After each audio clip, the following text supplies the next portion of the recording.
বিধানসভা না রাজভবন শপথ জট অব্যাহত। উপরাষ্ট্রপতিকে ফোন বিধানসভার স্পিকারের। পুরো বিষয়টি উপরাষ্ট্রপতিকে জানিয়েছেন স্পিকার। জগদীপ ধনখড়ের হস্তক্ষেপের আর্জি জানিয়ে চিঠি দেওয়া হয়েছে। বিষয়টি দেখবেন বলে জানিয়েছেন এ রাজ্যের প্রাক্তন রাজ্যপাল তথা উপরাষ্ট্রপতি জগদীপ ধনখড়। বরানগর এবং ভগবানগোলার দুই নবনির্বাচিত বিধায়ক তারা এখনো পর্যন্ত শপথ নেননি। রাজ্যপাল আর এই তৃণমূল বিধায়কদের টানাপোড়েনে তাদের শপথ হয়নি। এবার হস্তক্ষেপের দাবি জানিয়ে উপরাষ্ট্রপতিকে চিঠি দেওয়া হয়েছে, রাষ্ট্রপতিকেও চিঠি দেওয়া হয়েছিল। দেবজ্যোতি ঘোষ হয়েছেন। দেবজ্যোতি, উপরাষ্ট্রপতি তথা এ রাজ্যের প্রাক্তন রাজ্যপাল জগদীপ ধনখড় তিনি ঠিক কি জানিয়েছেন স্পিকারকে? তিনি কি বর্তমান রাজ্যপালের সঙ্গে কথা বলছেন বা বলেছেন এই বিষয় নিয়ে? উপরাষ্ট্রপতি যেটুকু স্পিকারকে জানিয়েছেন যে তিনি বিষয়টি দেখছেন, তবে যে গত কয়েকদিন ধরে যে জটিলতা চলছে এই দুই বিধায়কের শপথ গ্রহণ নিয়ে, তা কিন্তু নতুন মাত্রা পেয়েছে। কারণ দেখা গেছিল গতকালই কিন্তু উপরাষ্ট্রপতি জগদীপ ধনখড়ের সঙ্গে এ রাজ্যের রাজ্যপাল সিবি আনন্দ বোস বৈঠক করছেন। তারপরেই কিন্তু স্পিকার বিমান বন্দ্যোপাধ্যায় জগদীপ ধনখড়কে ফোন করেন এবং তার সঙ্গে পুরো বিষয়টি জানান, এবং তারপরেই কিন্তু একটা বরফ গলার সম্ভাবনা তৈরি হয়েছে।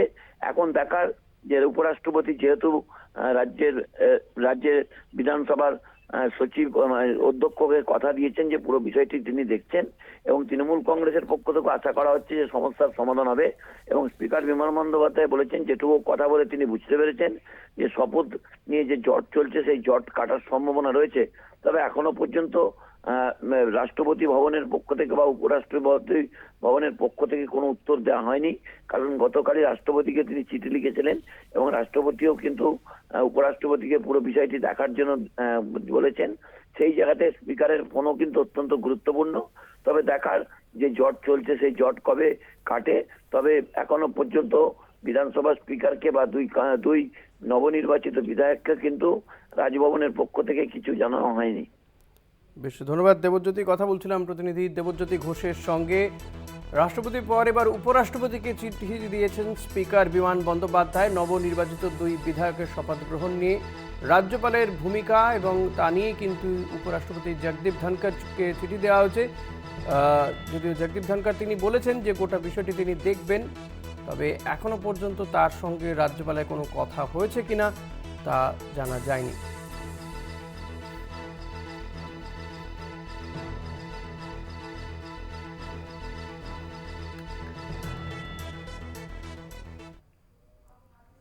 এদিকে শপথ বিতর্কে মুখ্যমন্ত্রীকে কড়া জবাব রাজভবনের। মুখ্যমন্ত্রী বলেছেন, রাজভবনের নিরাপদ মনে করেন না মহিলারা।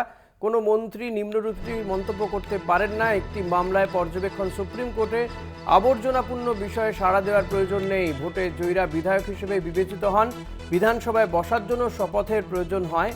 মানুষের সেবা করতে তাদের কোনো বাধা নেই। সোশ্যাল মিডিয়ায় পোস্ট রাজভবনের, অর্থাৎ নবনির্বাচিত বিধায়করা মানুষের কাজ করতেই পারেন, কিন্তু বিধানসভায় তারা এখনও যেহেতু শপথ হয়নি, বিধানসভায় তারা বসতেও পারবেন না, কোনো অধিবেশনেও তারা থাকতে পারবেন না, কিন্তু মানুষের কাজ তো করতে পারবেন। রাজভবনের পক্ষ থেকে এমন একটি পোস্ট করা হয়েছে। ভোটে জয়ীরা বিধায়ক তারা মানুষের কাজ করতে পারবেন, কিন্তু রাজভবনের পক্ষ থেকে যে পোস্ট সোশ্যাল মিডিয়া, তাতে বলা হচ্ছে যে বিধানসভায় বসার জন্য তাদেরকে শপথ নিতে হয়। মানুষের কাজ করতে কোথাও বাধা নেই। হয়তো তারা বিধানসভায় বসতে না পারলেও মানুষের কাজ তো করতে পারেন। মুখ্যমন্ত্রী বলেছিলেন যে বিধানসভায় যেতে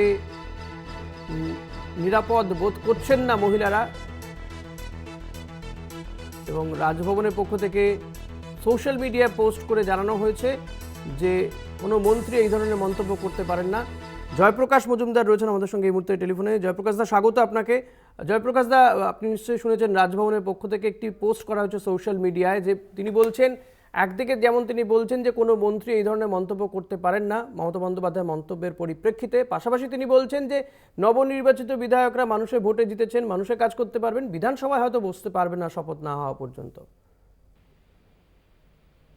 রাজভবনে দাদাগিরি চালাচ্ছেন রাজ্যপাল, এবং বেআইনিভাবে সংবিধানের অনুমোদন না নিয়েই।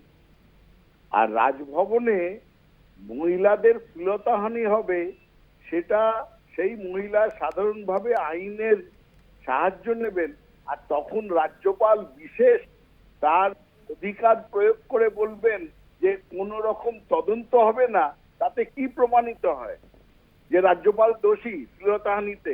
তাতে মহিলারা ভয় পাবেন না তো কি হবে? কেউ বলতে পারবেন না, না পারবেন, মানুষের এখানে বলার অধিকার আছে। রাজ্যপাল কুকর্ম করবেন, বদমাইশি করবেন মহিলাদের সঙ্গে, আর কেউ বলতে পারবে না?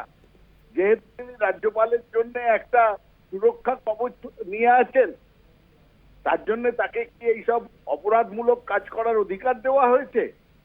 100 বার বলবো, সাধারণ মানুষ বলবে। জয়প্রকাশ, রাজভবনের পক্ষ থেকে আরো বলা হচ্ছে আবর্জনাপূর্ণ বিষয়ে সাড়া দেওয়ার প্রয়োজন নেই। জোর করতে পারবেন? সুতরাং প্রত্যেকের অধিকার আছে। রাজ্যপাল যদি কুকর্ম করেন, বদমাইশি করেন, সেটা নিয়ে মুখ খোলার অধিকার প্রত্যেকের আছে। আর রাজ্যপাল যদি নিজেকে নিরপরাধ প্রমাণ করতে চান, তাহলে ওই সুরক্ষা কবচ ছড়িয়ে দিয়ে এই পুলিশের যে তদন্ত, সেটাকে করতে দেওয়া উচিত ছিল। কেন করতে দেননি?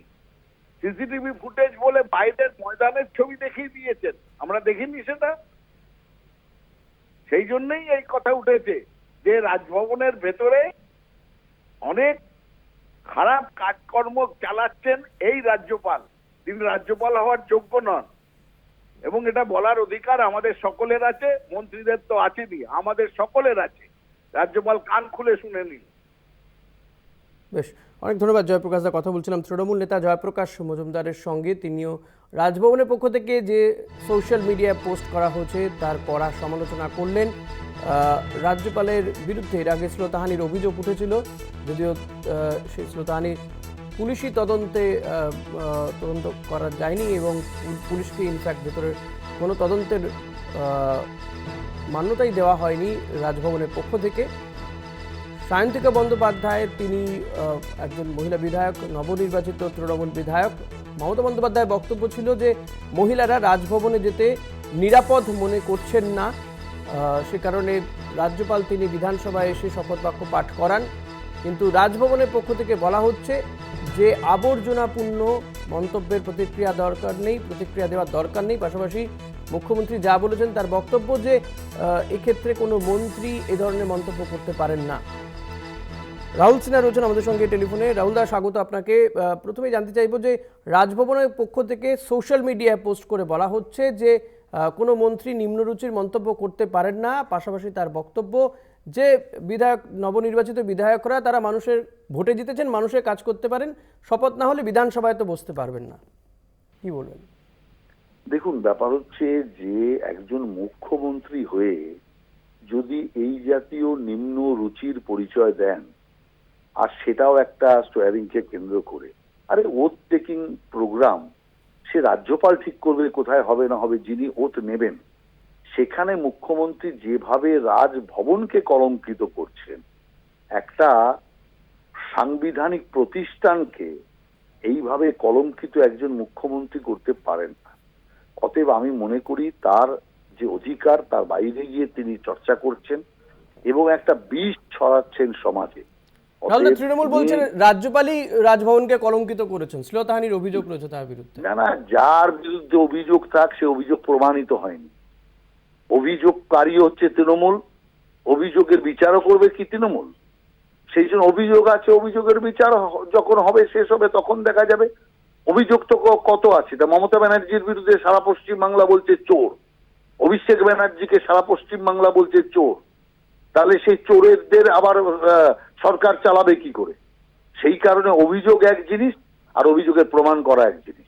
সেই কারণের জন্য একটা ইনস্টিটিউশনকে বা একটা সাংস্কৃতিক যে রীতিনীতি, সাংবিধানিক পদ্ধতি, তাকে কোনোভাবেই একজন মুখ্যমন্ত্রী বুড়ো আঙুল দেখাতে পারেন না। আর যদি ময়দানে বসে কিংবা বিধানসভার বাইরে বসে তো বিধায়কদের হাওয়া খাওয়ার ইচ্ছা থাকে, তো ওখানেই বুঝতে হবে, ভেতরে আর জীবনে ঢুকতে পারবেন না। ধন্যবাদ রাহুল দা। কথা বলছিলাম বিজেপি নেতা রাহুল সিনহার সঙ্গে।